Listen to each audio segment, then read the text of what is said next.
Hello and welcome to the Letter to My Children podcast, where I interview top performing coaches, people that I've met on my journey that have gone through their own adversities, overcome boundaries and found success, also got a story to tell, and just so that we can give my children and the future children a better chance of living life, getting the best out of it and actually progressing. So today I've got one of the girls that I've been working with, Kelly, on the show.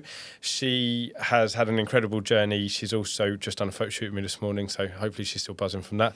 But yes, I'd like to introduce Kelly Adlam to the show. Hello. So Hello. Give the people out there a little bit of an insight into you.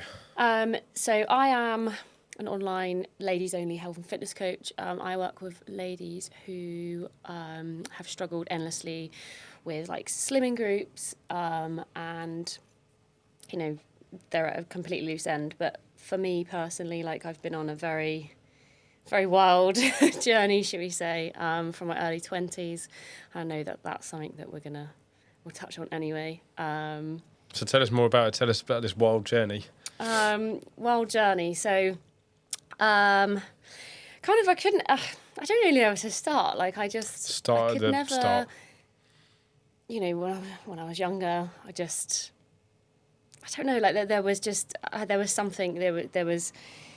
I don't know. There was just me. I couldn't find me, and then early 20s, lost my mum, and things kind of. It wasn't until that point that I realised that I needed to find myself, shall we say, and just like I think that was the icing on the cake for finding myself, and just kind of opening some more doors and just being me.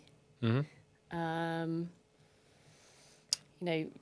From losing mum, I don't know, that there's something in me now that I don't think I ever would have had prior to that, like traumatic experience. So, it's a really awful experience, but it's made me who I am now.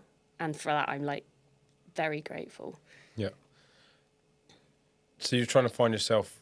Was this like that's how you got into fitness, through the fact of like just trying to maybe feel better in yourself? Yeah. Or like, was it a little bit lost on your journey? Like, so I have always like, when I was going through my like weight loss only journey, did slimming groups, did everything you could think of, and I was always like, I don't want this for any other woman. Like, why would I want this for anyone else?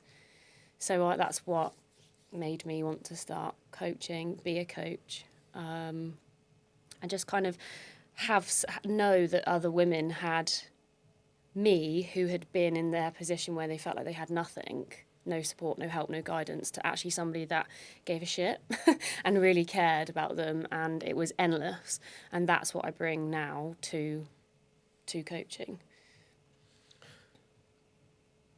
what part of you did you then find, other than the fitness business side of things, when your mum passed?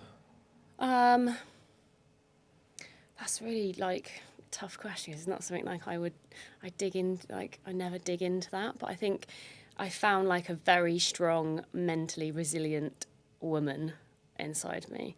Somebody before that would like shy away from everything, just wouldn't, I didn't want to do anything. I didn't want to like push out. Why was it you didn't want to do anything before?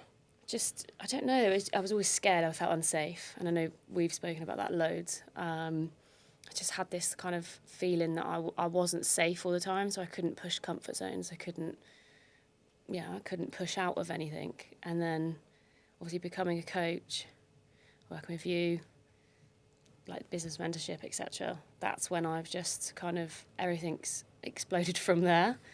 But yeah, I think it was like the unsafe feeling again. Like, I don't want women to feel unsafe. I want them to feel safe in their skin, comfortable, etc.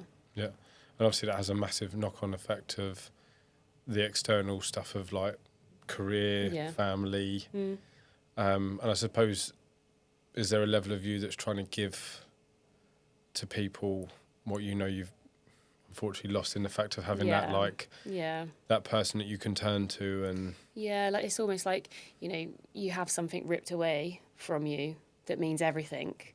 And I think that's why I am so strong and resilient now, is because I've literally lost the one person that meant everything to me. And that's why I keep pushing, because it's like, well, I hit rock bottom by losing mum, so the only way's up. I used it as a adversity and just kind of went, yeah, let's just go. Let's make something out of this. Let's make something for me to be proud of, but also that she would be proud of me as well. Do you remember the moment when you felt like that? I don't know, actually. I can't. I've done, like, had, obviously when I lost mum, I had done endless kind of therapy, but I think I actually did it at the wrong time. I wasn't ready to do therapy and things, and I did it, and then suddenly it was from that when I realised that it wasn't the right time. I thought, actually, yeah, we are going to make something of this, and we can take what we have learnt in therapy and make something of it. And I think that was the moment. So it was, a good 3 years. After, and she's been gone 6 years now, so. I suppose also as well, like, I can only imagine that because of what's happened, you almost want to over-deliver because of the fact that, yeah, I'm sure as a woman there's many moments where, and obviously I don't want to trigger anything, but like there's going to be many big moments in your life that you would have loved to have had her around for and stuff. Yeah. But now it's almost like you're going to create a future where you can almost overdo it in a way of showing her up there, like just going like, this is what your girl achieved, 100%. This is what. Yeah. Because I'm now pushing boundaries that I never thought I would have ever done, even if she was here. Because the last she knew of me is that I was working in a school as a teaching assistant. So I always knew that I wanted to help people, but I didn't realise it was fitness with adults, ladies. I just thought it was like, well, let's help children start school. And it wasn't that. And that's where she, at that point is when she passed. And I just, when she passed, I thought life's too short to do something that you're not interested in doing. So let's just, let's go and do something you are. And that's how the ball started rolling from there. How have you found going through this whole journey of like changing career? Obviously the business stuff's always tough. Like even if it's a good month, it's still tough. Yeah. What have you found the biggest hurdles have been for yourself in generating this and creating this person and business? I think it's just showing up every day. That, like, we all know that we need to show up every day, and sometimes it's easier said than done. But I always think, from working with you, come on, let's show up. Let's be that person that you want to be. That's what's kept me going. But I think the biggest thing is on the other hand, it is showing up and being that, showing up when you don't want to. I suppose as well, like your clients are having their own struggles. Yes. And then if you're not showing up or you're not, yeah. When it is tough, it's like, obviously we do a lot of work with people's identity. It was like, well, okay, it's a bit tough at the moment, but why are you not showing up? Like, it's not going to help anything, is it? It's not going to get you closer to it. And obviously I know for you is a big thing of like safety, and then it was like taking control. Yeah. So for you, can you open up about why you didn't feel like you was in control, and then why that's now become something, like, because obviously you've had your powerlifting comp recently, which you went and smashed. Yeah. And you said like, all these days you've been lifting it like I'm in control. Like, why have you found that to be so useful for you? I've never been able to pinpoint why I haven't been in control, and that's always been like the mind-boggling thing. And obviously we've done lots of work on it, but I think it just goes back to I never felt safe in my skin. I never felt safe in what I was doing. I was always worried, like, oh, what happens if I lose everything? Because obviously I went through that patch of where I lost my mum, and she was everything. So I suddenly thought, well, if I lose everything, I'm screwed. Like, I think that's why I always felt unsafe, and I was always trying to, I can't think of the phrase, like eye on the edge of caution, whatever it is, err on the side of caution. That's it. And I always did that, but that wasn't helping anything, because it was no like comfort pushers or anything like that. It was just, let's just stay where we are and hope for the best. I think also with you, like you were saying about the level of, you were saying you didn't feel safe. Yeah. And that you were always worried about losing everything. But actually in that mindset of worrying that you were going to lose everything or that it was all going to go wrong. Yeah. Was actually unsafe anyway. It wasn't it wasn't worth. It's not normal. You were just looking at it going, well, I feel like this, but actually the only way you were feeling like that was because you kept looking at the sake of or like trying to find proof that you were unsafe. Yeah. Yeah. Whereas actually then it was a case of going, well, the only reason why I'm unsafe is actually because I'm looking for an excuse. I'm looking for a reason to be unsafe. Whereas your mum passed away, it was awful, I can only imagine. Yeah. Yeah. And then you found success out of it. You've started a business from nothing, found success. Okay, you've, like we all do, we've hit plateaus and stuff, and you're trying to figure out what's wrong. But actually, the only thing that's wrong is the fact that you've stopped looking in the direction that you need to be looking in. You're constantly looking for problems and issues, where it's like, well, actually, am I inspiring people? Am I showing up? Is my... And as we all know with business stuff, it's easy to focus on money. It's easy to look at like, oh, I've just this client or that or this sum of money or turnover or tax or whatever it is. And then you kind of go, yeah, but I didn't start this for worrying about tax and income. I did it for the impact, and genuinely helping people. Genuinely changing people's lives, because that's what you do best. You know, you take someone and go, you don't know where you're going. Let's give you a vision. Let's give you something to aim towards and a plan to do it with. And then let's keep you as close to that plan as possible. Yeah. So you get the result. Okay, so what areas have you found control in now? Probably every area. So I'm like myself, you know, I most mornings used to get up and used to worry like uncontrollably for no other reason than I had a long list of things I needed to do. And it was just, there were some mornings it was just unbearable. It was just, So, you know, I found that just getting up, even simple things is like writing down my worries and just going, okay, let's think logically.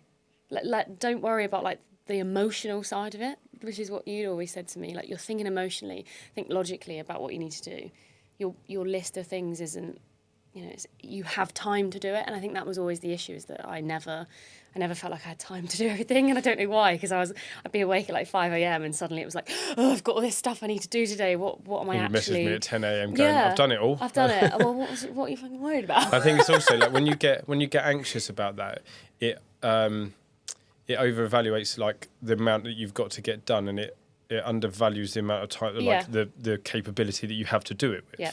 Yeah. So all of a sudden you're going, I've got this long list, I don't think I can get this done. I was like, well, why don't you just do the first one and then do the next one? Everything else spirals. And then all of a sudden you're like, Ben, it's 11 o'clock, I've done all of it. I don't know why I sent you that this morning. And you're like, well, okay, where did you go to when you thought of that? It was more emotional. It was more just like, I'm looking at this list and adding up issues. Yeah. I like you said, I was constantly looking for a problem. And if I'd have just thought about it rationally and logically, it would have just gone, okay. And the annoying thing about it is you almost feel...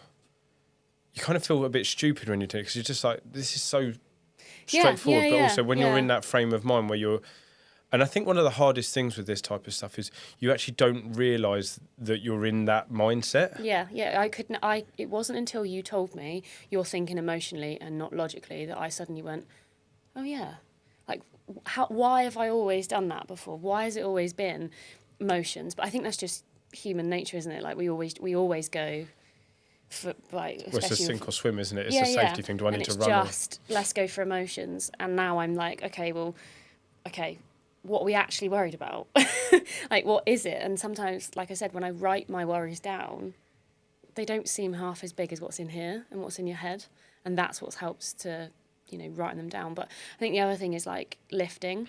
My coach had actually said to me before going and do the biggest competition, he said, like, I can't believe how much you have changed physically and mentally, and that meant a lot to me for him to be able to see that.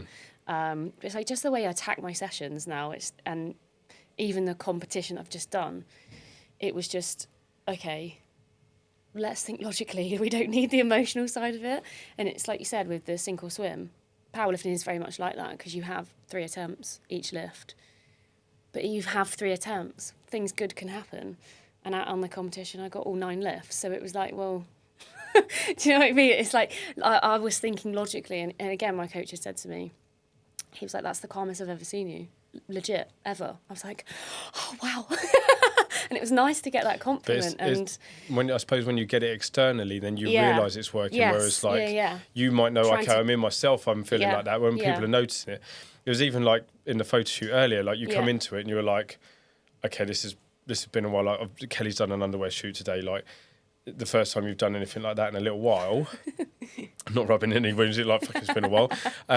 But it's also that thing now that, like, you could see the difference between walking in. Yeah. We had a bit of a chat. We pushed you a little bit. Made you realise a few other things. And actually, you know, the fact that it's okay to have vulnerabilities in these things, but it's not okay to then hold on to them. And you can actually showcase them because you are a leader to people.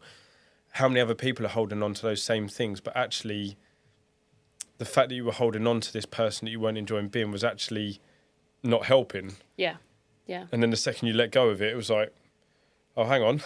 Just gone from like we said, 40% to 100. How did it feel to actually, like, because it was only an hour and a bit of you going from being someone that you didn't recognise. So, like, I can even see it in you now. There's an air of this, like, oh, there's a woman in here. There is I've reconnected with her again. Yeah, like, well, it's like I said to you when we just done it. I didn't realise that woman or lady was in there. I had no idea that I could push and do that. And why was that? Because I always felt unsafe. Like, I've always felt, I just, it's just it's a confidence thing. I've never had the confidence to be like, okay, here we go. Let's show up as that person that we want to be, but not, you know, I'm so used to showing up as a coach, as a powerlifter, but I don't show up as personally for me. And that's where that's come from today with you, is that's a woman that I've never seen a side of. And that makes me feel amazing. And how did it make you think to now go back and think that you haven't been shown that for you, and why haven't you shown it to you? I don't really know. I wouldn't be able to say why I haven't shown it. It's just that I would like to do some deeper stuff and find out why I haven't wanted to show that. But I definitely think it comes back to lack of confidence with things that I have gone through in the past. Like, obviously, losing your mum when you're 20, 23, that doesn't happen to women my age. And I think it's always just, okay, let's just keep stuff inside and let's just tick along. Let's just, you know. Whereas when you've got your mum and you're looking forward to, like my friends, for example, they're having babies, they get married, and I'm not at that stage yet, where they've still got their parents, they've still got their mum, and I think it's always been very much that because I haven't got my mum, it's like, let's just keep myself inside because I'm not ready to kind of express. Well, I suppose also your future, if that, you know that you've got to go into those places, it's always like you're seeing a big wall, but actually, I guess she wouldn't obviously want you stopping, but also that should be no reason for you to not do the things.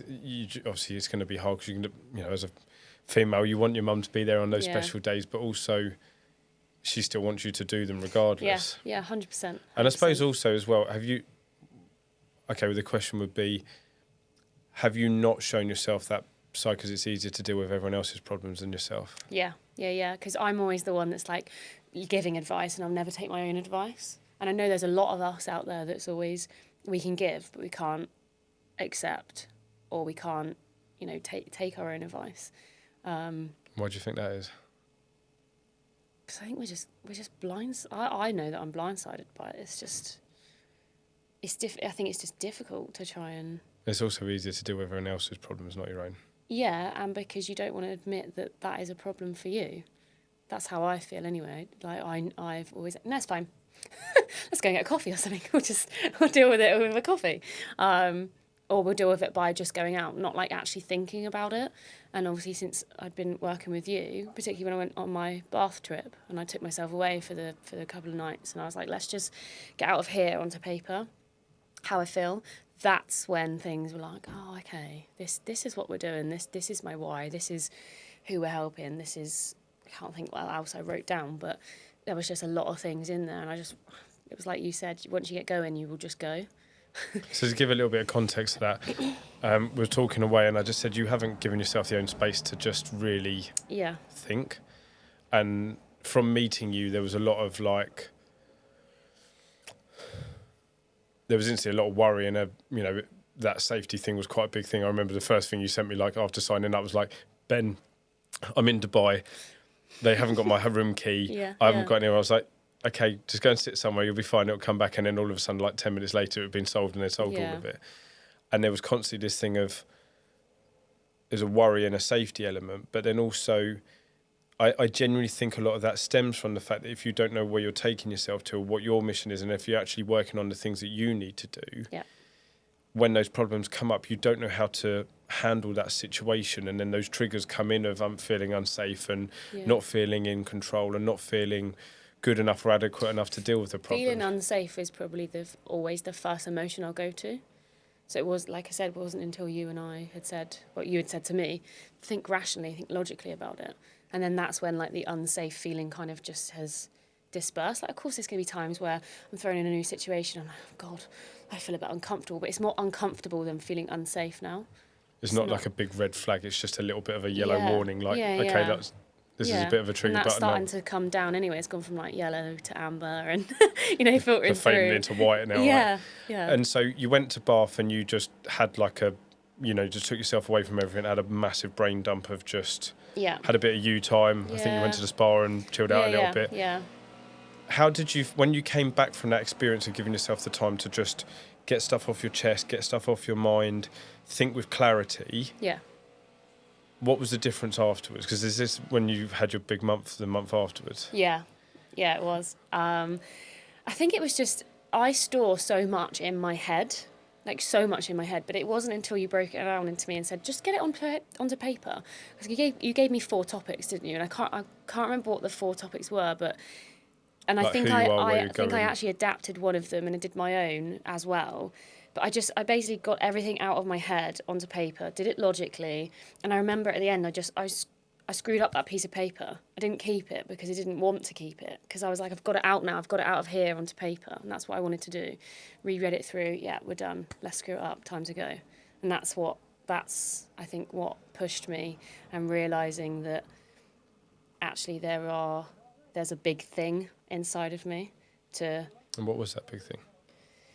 I think it was just me, again, showing up as that person that my clients want me to, or need me to be, not even want me to be, need me to be. So is it showing up as the identity of the person that you need to be?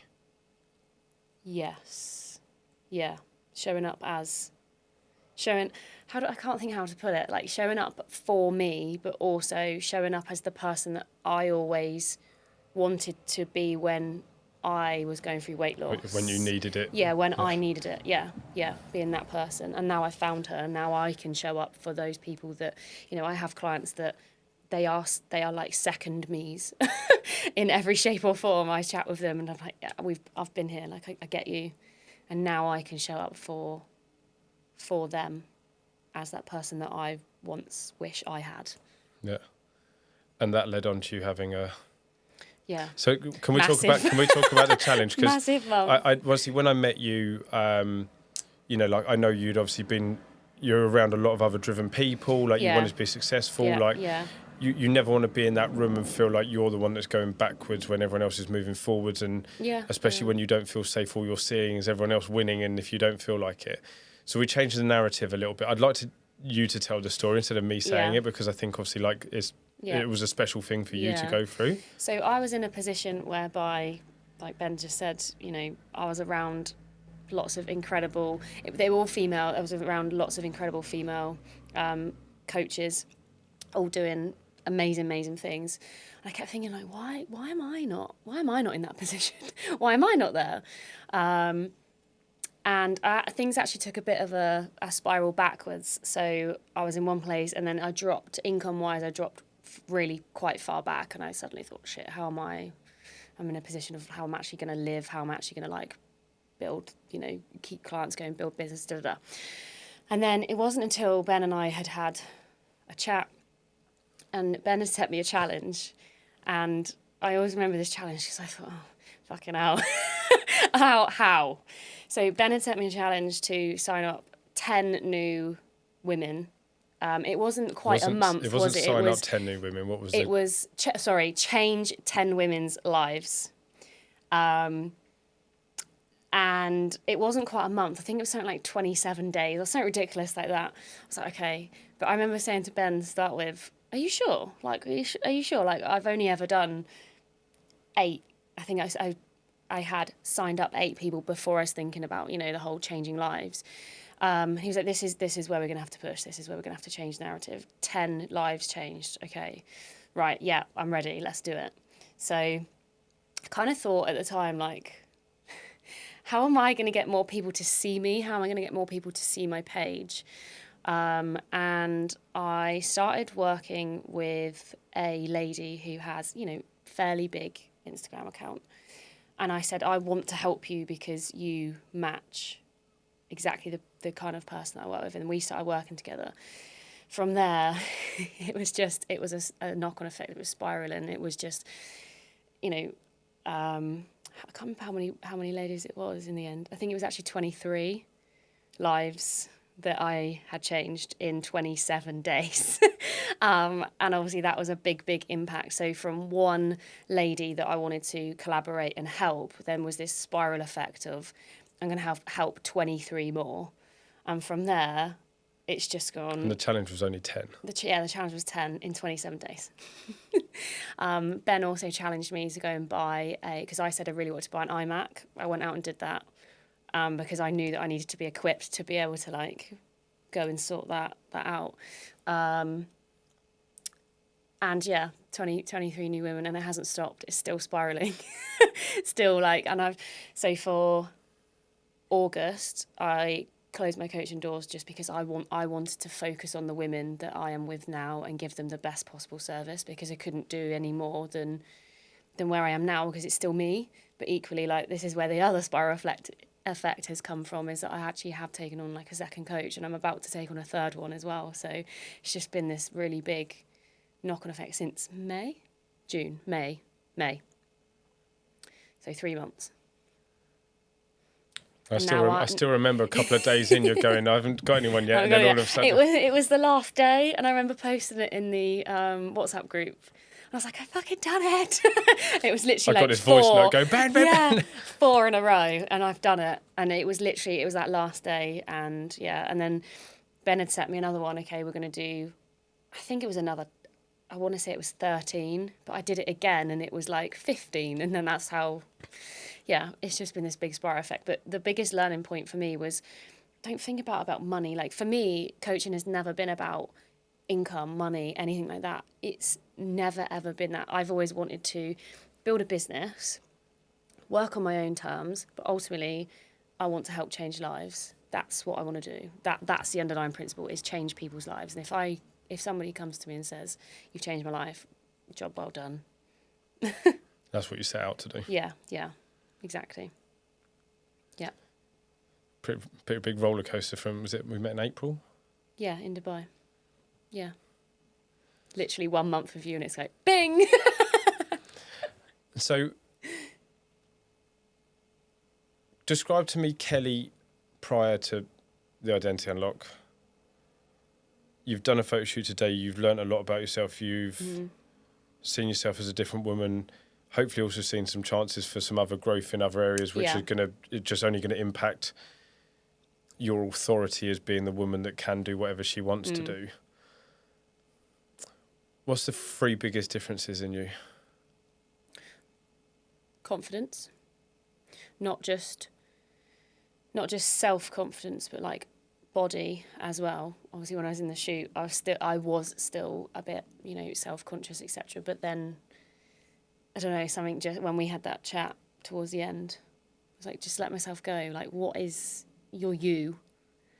Own it. So yeah, confidence, security. So obviously, like I've just spoken about, not feeling unsafe, but also I feel like I've got security with business, myself, my family.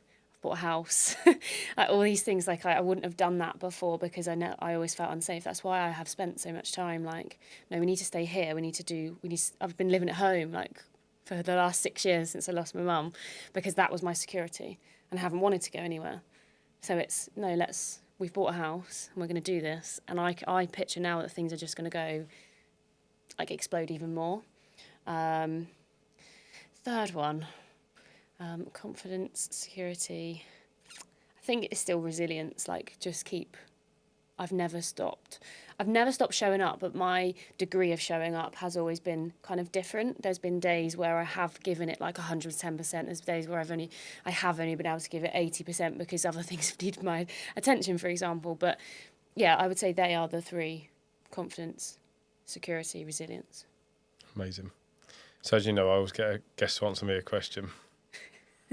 You've probably been sitting there ever since thinking, what the hell am I going to ask him? What's your one question for me?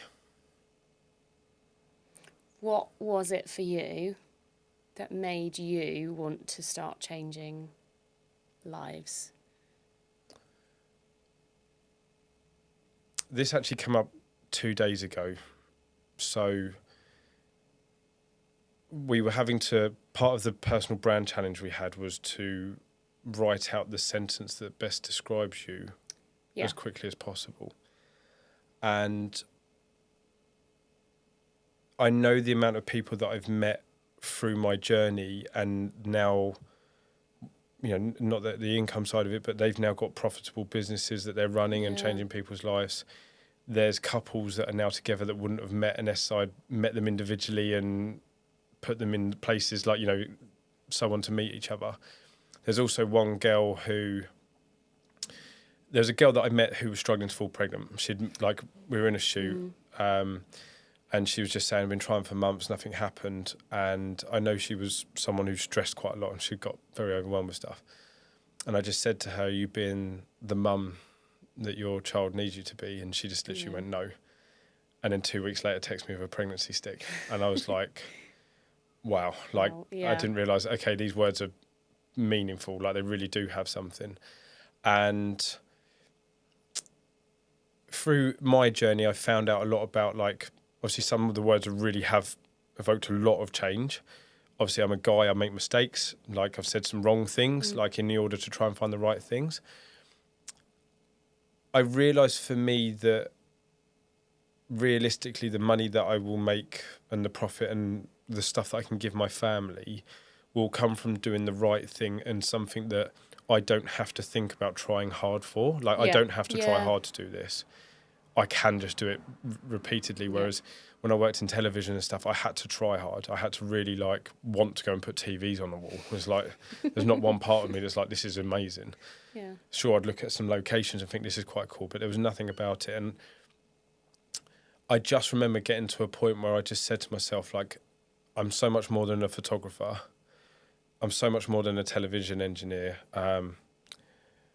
And actually, if I can tell a quick brief story, I was flying back from Belfast just 2 days ago, right? I forget what day it is. And the flight took off a bit early and we had to go, we're landing at Heathrow, but we had to circle round London and come back in.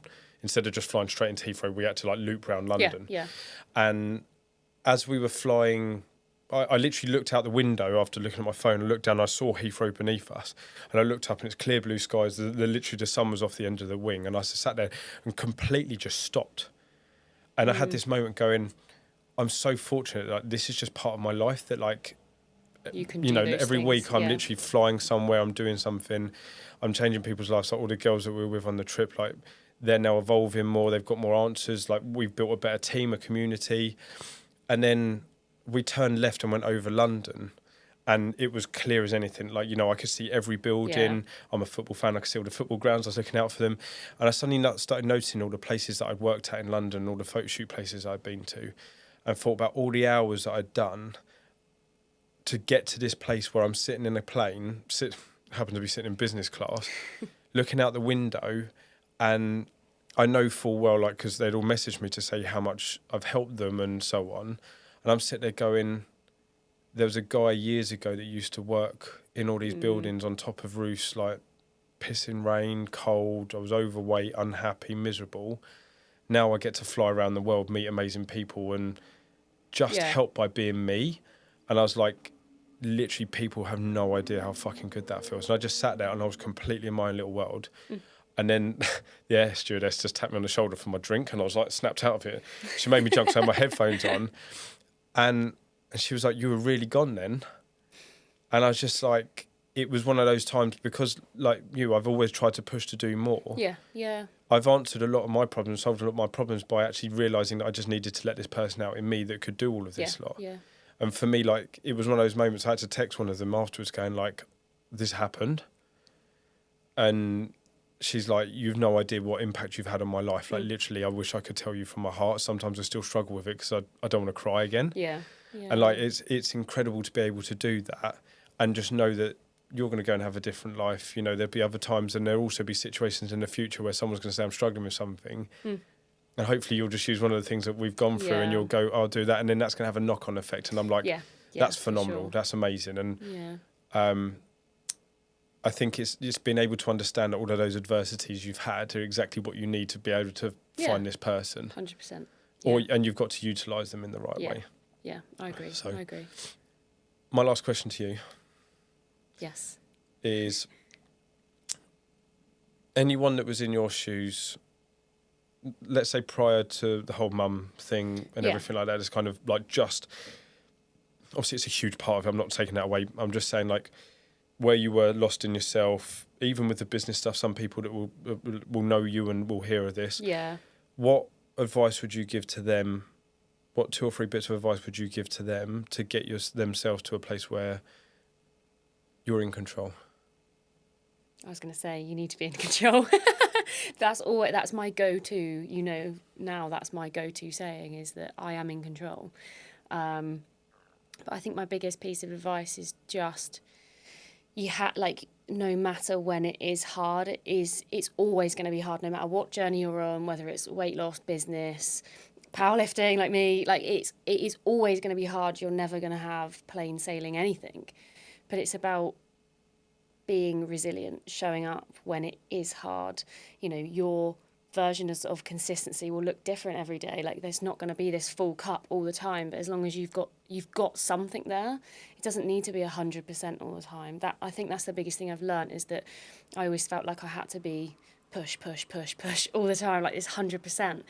But I always use this analogy of like, imagine you're on the motorway and it's like you're going 70 miles an hour and then you're stuck in traffic. Like, I know, coming to see you, I got stuck in traffic and it was like this analogy was going through my head. I was like, oh yes, this is the analogy I use all the time.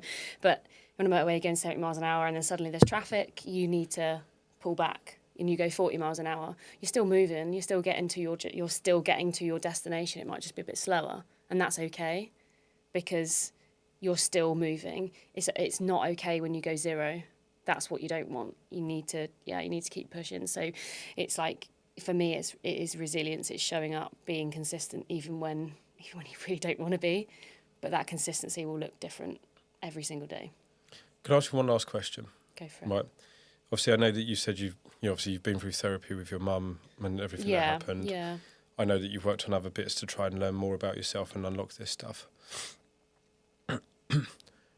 What would you say to someone who isn't quite aware that they have the problem, but if they really gave themselves 5 minutes to think about it, they have to take ownership of the problem that they've got?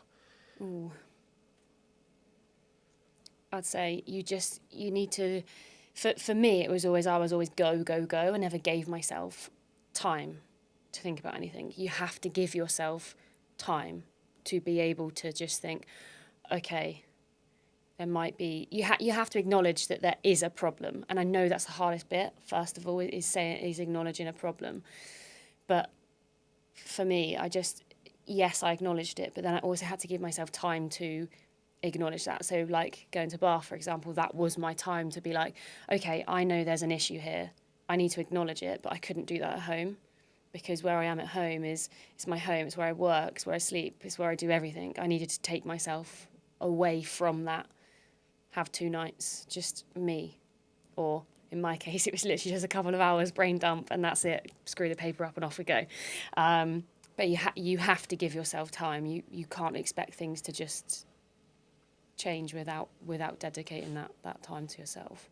I suppose also, would you say in your situation that as soon as you accepted that it wasn't that you were bad or broken or wrong or failing or whatever. Yeah. It was just the fact that you knew something wasn't right, but it was also accepting that there can be a different way to do this and you don't have to hide your head, but actually solving the problem is so much more, I honourable, I suppose, in that sense. Yeah, I think when you solve a problem, it's like ladies that work with weight loss. They can't understand why they're not losing weight or why they're not, 9 times out of 10 it's in here, it's in your mind. It's not actually like any plan that you're doing or anything like that. And it's resilient mindset work.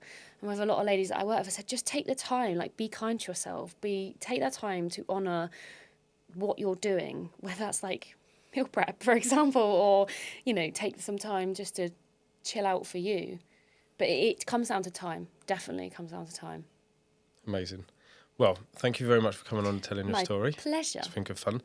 For anyone who wants to follow you, get in touch, obviously, to hear more about your story, where can they find you? I'm on Instagram, and my Instagram handle, Kelly Adlam _coaching. You've gone back into your OnlyFans voice again. Sorry, that's a habit. It's my posh voice. It's your posh voice. I'm on the phone voice. And then you come out with your cackle. My and cackle. It's like, the pirate comes back. No, thank you very much for coming on. Thank you for sharing your story. Thank you for finding a space in yourself where you could actually bring this person out, because it's definitely far better than the panicked, worried version, and definitely more attractive. And I'm just like a big thank you to you as well, because I wouldn't have been able to kind of learn what I have now without working with you and, doing the shoot, etc. So, big thank you to you. Amazing. Thank you very much for your time. And guys, if you want to obviously drop Kelly a message, please do.